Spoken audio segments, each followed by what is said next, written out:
Pelaksanaan Pilkada 2024 akan segera dilaksanakan oleh Komisi Pemilihan Umum Kabupaten Lombok Timur. Masyarakat yang pindah memilih dalam pelaksanaan pilkada karena pindah tugas dapat mengurusnya mulai dari sekarang dan berakhir pada 20 November mendatang. Berikut disampaikan oleh Kepala Divisi Perencanaan Data dan Informasi KPU Lombok Timur Suryadi pada saat mengisi sosialisasi tahapan pilkada bersama media yang bertugas di Lombok Timur. Domisilinya, sehingga dia harus mengurus pindah memilihnya ke tempat tugasnya. Siapa saja yang boleh mengurus pindah memilih itu pada saat ini? Nah, pindah memilih pada saat ini berakhir pada tanggal 20 November 2024.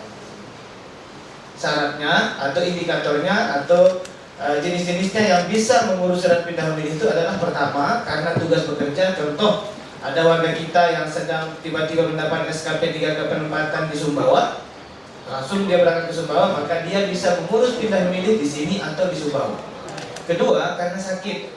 Ada warga kita, saudara kita, keluarga kita, masyarakat Lombok Timur sakit di rumah sakit, divonis dokter nggak bisa pulang, dia harus di sini sebulan misalnya. Berarti tanggal 27 November dia akan ada di rumah sakit, maka dia bisa mengurus surat pindah memilihnya dan difasilitasi memilih di TPS sekitar rumah sakit. Mungkin nanti difasilitasi di BNI, di samping rumah sakit ada TPS.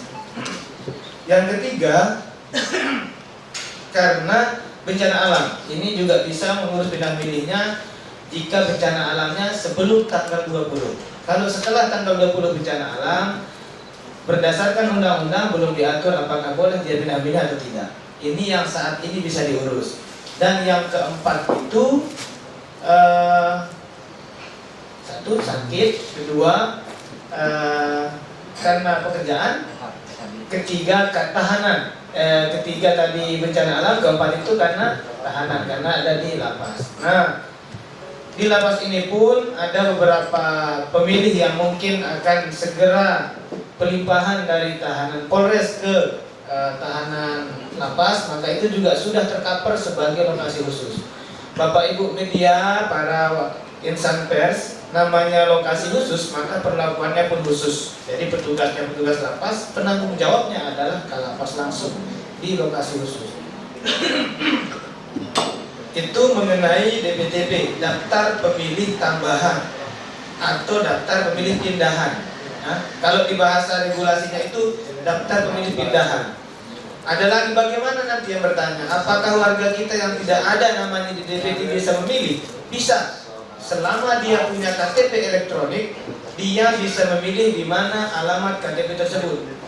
Contoh Pak Sarwin, alamat KTP-nya Labuan Haji, Dusun A, maka dia bisa memilih di situ. Kalaupun namanya tidak ada di DPT.